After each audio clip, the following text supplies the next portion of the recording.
Baik, kita lanjut ke materi pertemuan 2 mengenai distribusi sampling. Tadi kita sudah mereview mengenai distribusi peluang teoritis yang sudah kalian pelajari di tingkat 1.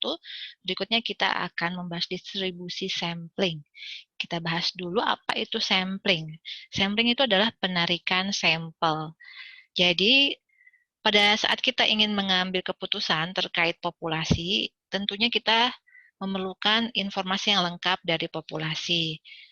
Namun biaya dan waktu itu sering menjadi permasalahan untuk memperoleh informasi yang lengkap. Kalian tahu sendiri jika biaya dan waktu untuk melakukan sensus lebih besar dibandingkan kita melakukan survei. Jadi penarikan sampel atau sampling itu merupakan cara yang tepat untuk mengestimasi parameter-parameter populasi.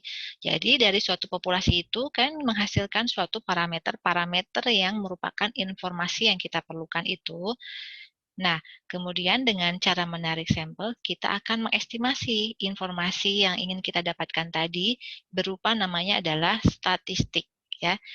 Jadi, kalau parameter itu karakteristik dari populasi, sedangkan statistik itu adalah merupakan besaran yang dihasilkan dari sampel menunjukkan karakteristik dari sampel, tetapi bisa untuk menyimpulkan suatu populasi apabila sampel tersebut ditarik secara acak ya. Jadi sampelnya didapatkan secara acak.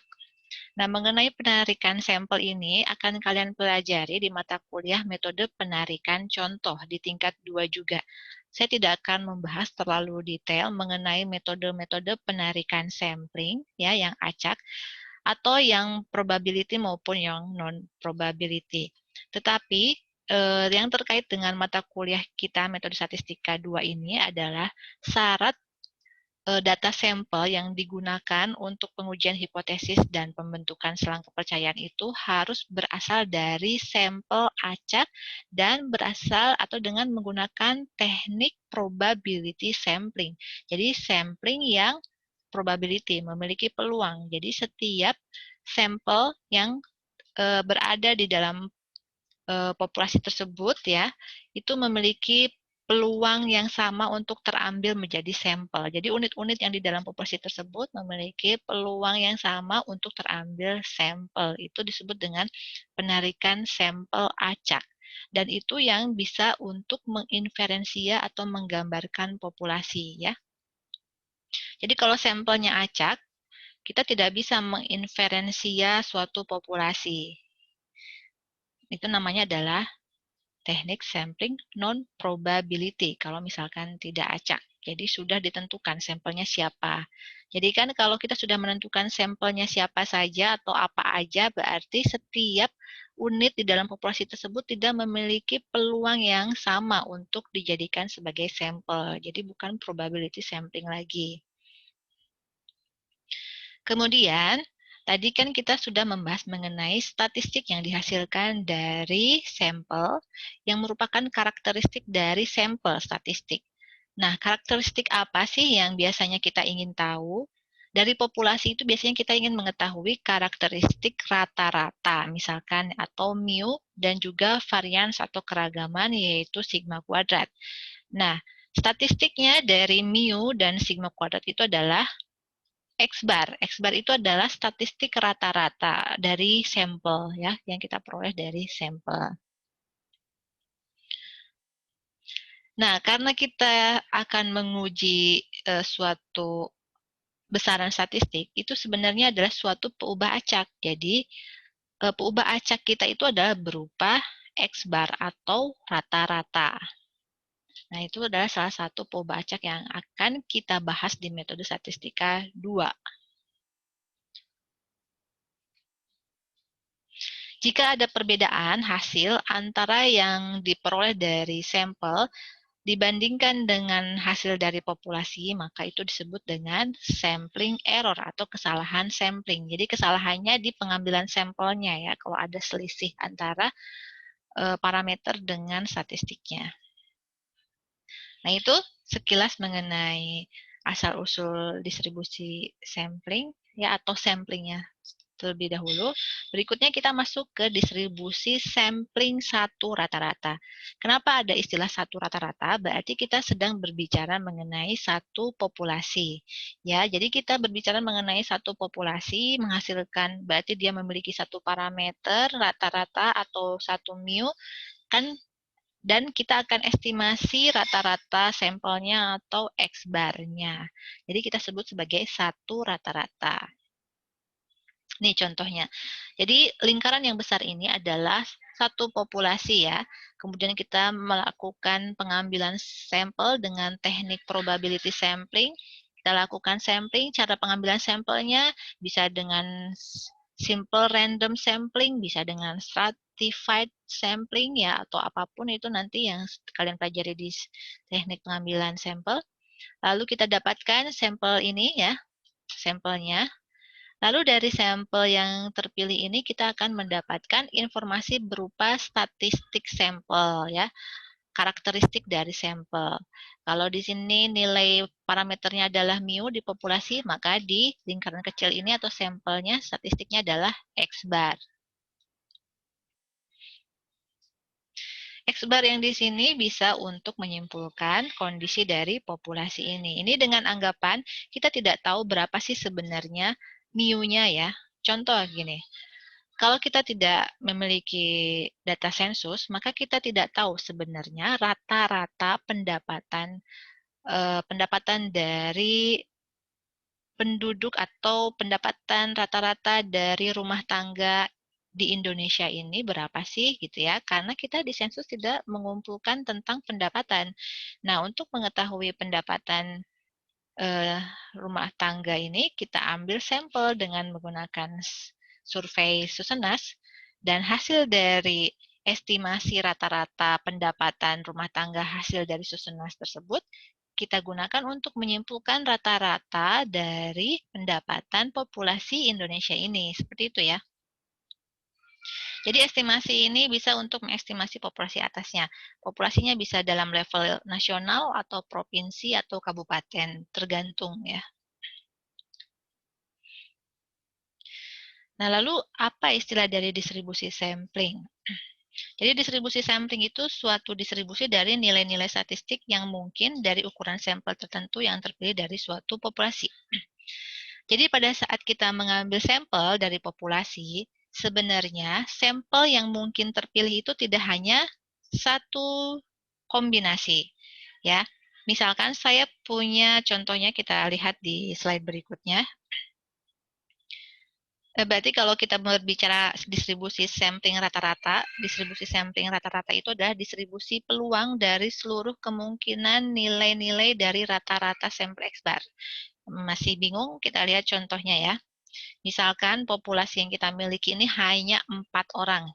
Supaya kita memudahkan mengilustrasikannya. Nah, kemudian variabel random X-nya itu adalah umur. Jadi yang kita amati adalah umur. Kemudian nilai umur dari masing-masing individu di populasi ini adalah 18, 20, 22, dan 24 tahun ya untuk A, B, C, dan D. Lalu kita melakukan pengambilan sampel dari jumlah individu 4 orang ini. Saya mengambil sampel 2 orang ya. Kalau saya bisa mengambil sampel 2 orang, bisa saja yang terpilih adalah A dan B, A dan C, A dan D, B dan C, C dan D ya. Nah, jadi all probability sampling-nya itu sebenarnya ada banyak ya, ada sekitar 16 ya. All probability sampling-nya. Tetapi yang kita lakukan pengambilan sampel kan hanya sekali. Ya, berarti akan ada sebenarnya 16 X bar yang bisa dihasilkan dari 16 kemungkinan kombinasi sampel yang bisa dihasilkan atau all probability sampling. Nah, padahal kita hanya mengambil satu gugus sampel saja ya. Apakah kira-kira gugus sampel kita tuh bisa menggambarkan dari populasi sebenarnya? Nah, kita lihat. Dari 4 individu tadi, rata-rata sebenarnya mu-nya adalah parameternya rata-rata umur dari keempat individu tersebut adalah 21 tahun. Dan variansinya adalah 5, standar deviasinya adalah 2,2. Ini adalah histogramnya dari masing-masing individu ya. Jadi peluang terpilihnya ini sama ya, masing-masing individu. Nah, lalu kita ambil sampelnya sebanyak 2. Untuk pengambilan sampel itu terbagi menjadi 2 lagi ya. Pengambilan sampelnya dengan pengembalian atau tanpa pengembalian.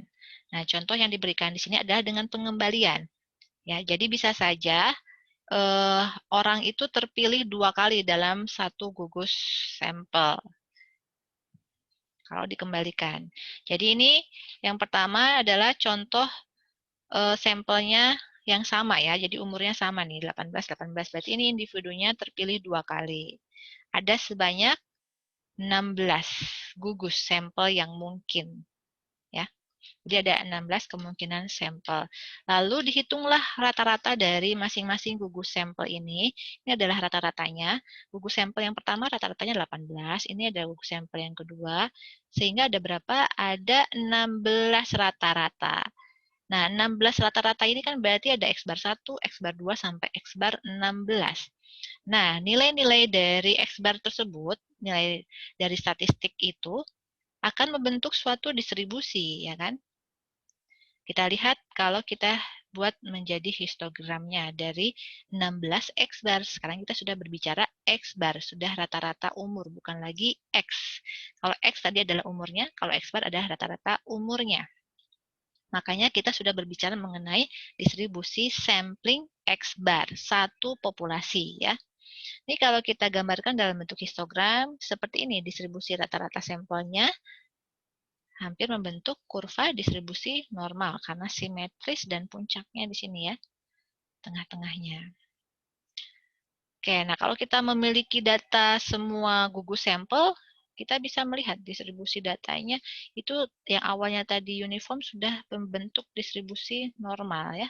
Kita hitung rata-ratanya berdasarkan data dari sampling tadi, diperoleh nilai mu X bar-nya 21, sigma X bar-nya adalah variansnya 2,5, padahal tadi 5 ya dari populasi, dan standar deviasinya adalah 1,5. Tetapi kita lihat bahwa ya informasi yang biasanya kita cari itu adalah nilai rata-rata umurnya, 21. Sudah sama dengan nilai parameter sebenarnya tadi ya, 21.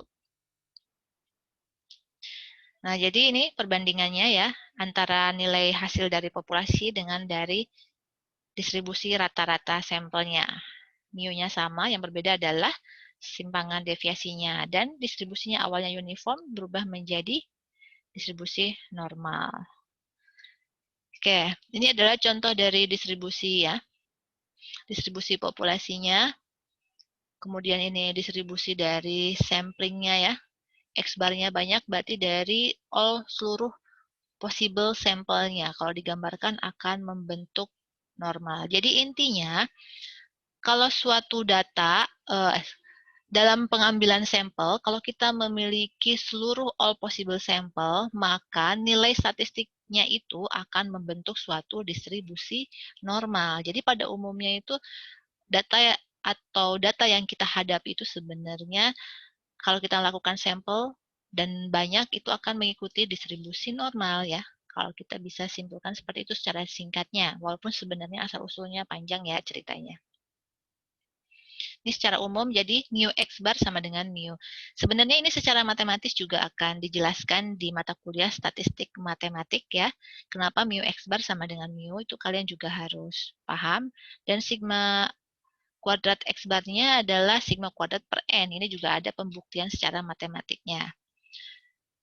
Nah, jika kita bisa menghitung varians dari X bar dan kita buat standar deviasinya atau akar dari varians X bar, maka akar dari varians X bar itu kita sebut sebagai standar deviasi dari distribusi sampling atau yang disebut dengan standar error.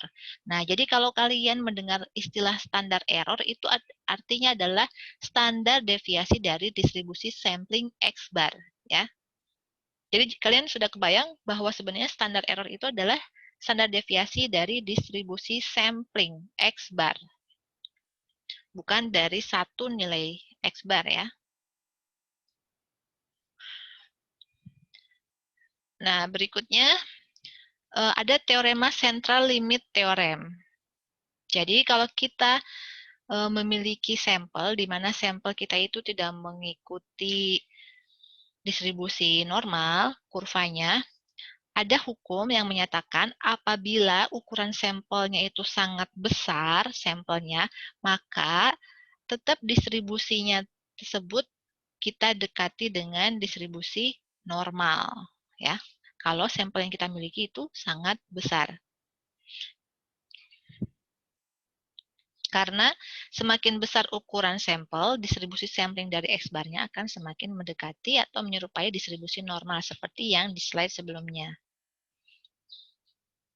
Oke, ini masih bagian dari central limit theorem ya. Jadi intinya kalau N-nya semakin besar, X-bar-nya akan mendekati normal. Ukuran N atau ukuran sampel, jadi N kecil ini menunjukkan sampel, kalau N besar menunjukkan ukuran populasi. N kecil itu biasanya kita tentukan saja ya, kurang dari 30. Sedangkan N yang besar itu adalah yang lebih besar sama dengan 30. Nah, berikutnya kita akan membahas mengenai faktor koreksi. Jadi, populasi itu kan kita sudah bahas di pertemuan pertama, ada populasi yang terhingga dan ada populasi yang tidak terhingga. Populasi yang tidak terhingga itu misalkan seperti yang kita bahas kemarin itu adalah jumlah ikan di lautan ya, seperti itu yang tidak terhingga, sedangkan yang berhingga itu jumlah penduduk itu berhingga. Maka akan ada yang disebut dengan faktor koreksi jika populasinya itu adalah berhingga. Sedangkan yang kita hadapi itu kebanyakan kasusnya adalah populasi yang berhingga ya. Faktor koreksinya itu diberlakukan terhadap nilai standar errornya. Jadi standar errornya akan dikalikan dengan faktor koreksi, yaitu akar dari jumlah populasi ini dikurangi, bukan jumlah populasinya ya, besaran jumlah dalam populasi tersebut dikurangi dengan jumlah sampel dibagi dengan jumlah unit dalam populasi tersebut dikurangi dengan 1. Ya. Jadi N besar itu adalah ukuran populasinya. Dan ini disebut dengan finite population correction factor. Ya, faktor koreksinya disebut dengan finite population correction factor. Faktor koreksi untuk populasi berhingga. Ya. Karena kalau populasinya tidak berhingga banyak sekali, maka distribusi samplingnya tadi sama seperti teorema CLT, rata-rata populasi, rata-rata dan distribusi samplingnya akan sama dengan rata-rata populasinya ya, dan standar errornya akan sama dengan sigma per akar N, itu kalau populasinya tidak berhingga. Tapi kalau populasinya berhingga belum tentu, apalagi kalau jumlah atau ukuran populasinya itu sangat kecil ya, sangat butuh untuk dikalikan dengan faktor koreksi. Contoh, jika N-nya sangat besar, ini 100 jutaan, dibagi dengan 100 jutaan lagi yang dikurangi dengan 1, maka nilainya akan sama dengan 1 ya. Jadi tidak perlu kita kalikan dengan faktor koreksi. Tetapi kalau N-nya hanya 10, maka nilainya sangat berpengaruh ketika dikalikan dengan standar error. Makanya untuk populasi berhingga perlu dikalikan dengan faktor koreksi. Kalau mendekati 1, kita dapat abaikan. Nah, berikutnya kita membahas mengenai distribusi sampling X-bar. Ya. Karena kita sudah tahu bahwa tadi distribusi sampling X-bar itu mendekati atau sama dengan distribusi normal, dan untuk memudahkan menghitung nilai peluangnya, kita hitung dengan nilai transformasi Z-nya, seperti yang kita sudah bahas di bab distribusi teoritis ya. Maka distribusi sampling untuk X-bar, hasil transformasinya adalah X-bar min mu per sigma per akar N. Ini adalah standar errornya ya. Pembaginya adalah standar error dari X-bar, yaitu standar deviasi dari distribusi sampling X-bar. Jangan lupa ya. Tetapi untuk populasi berhingga dan samplingnya tanpa pengembalian, berarti yang WOR ya, perlu ditambahkan dengan faktor correction untuk finite population. Oke, jadi faktor correction ini berfungsi juga kalau teknik samplingnya itu tanpa pengembalian, kan lama-lama jadi berkurang ya, jumlah N-nya. Oke, ini contohnya bisa kalian baca ya, karena kalau saya jelaskan semua menjadi panjang sekali nanti videonya.